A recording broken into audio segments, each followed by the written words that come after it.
बिस्मिल्लाहिर्रहमानिर्रहीम। अस्सलाम वालेकुम अज़ीज़ तलबा, मेरा नाम मोइनुद्दीन कुरैशी और मैं आपका इस्लामियत का उस्ताद हूँ। आज हम सूरह अनफाल रुकू नंबर 10 और उसकी आखिरी आयत है 75, ये देख रहे हैं। बिस्मिल्लाहिर्रहमानिर्रहीम, पेज नंबर 25 निकालें, बिल्कुल आखिरी लाइन।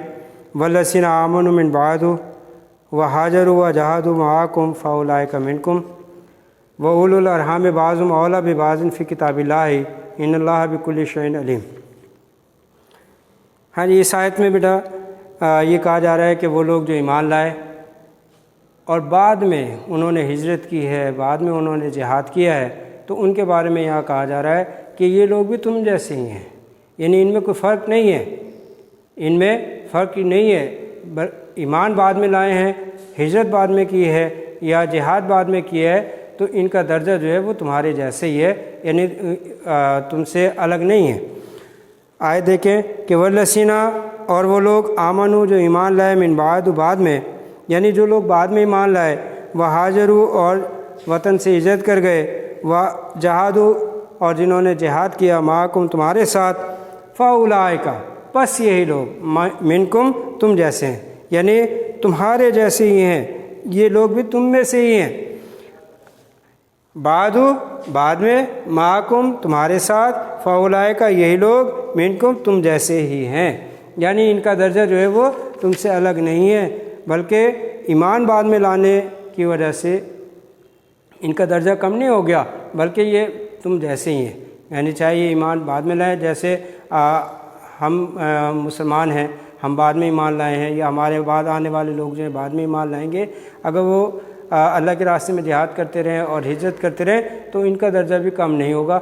उनके बारे में यही बताया गया है इस आयत में कि वल्लज़ीना आमनू मिन बादु व हाजरू व जहादू मआकुम फ़उलाइका मिनकुम, कि जो लोग बाद में ईमान लाए और वतन से हिजरत कर गए और तुम्हारे साथ मिलकर जिहाद करते रहे, तो वो तुम में से ही हैं।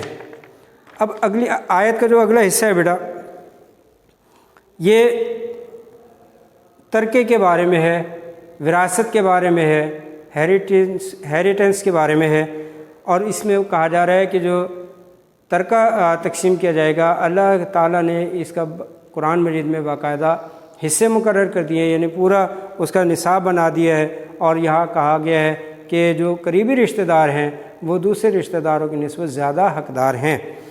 व उलुल अरहाम बाज़ुम औला बिबाज़िन फ़ी किताबिल्लाहि इन्नल्लाहा बिकुल्लि शैइन अलीम।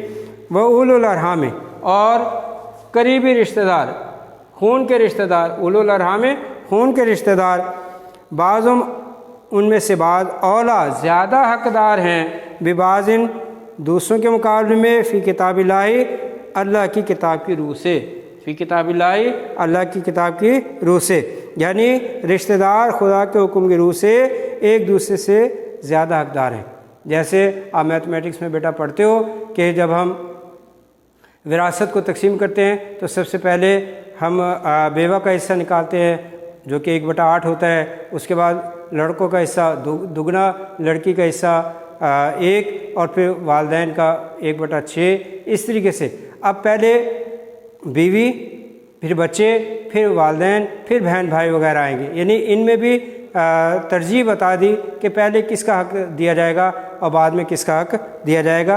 तो यही बात यहाँ पे कही जा रही है कि व उलुल अरहाम बाज़ुम औला बिबाज़िन फ़ी किताबिल्लाहि, कि अल्लाह ताला की किताब की रूह से बाज़ रिश्तेदार दूसरे रिश्तेदारों से तरके के मामले में ज़्यादा हकदार हैं।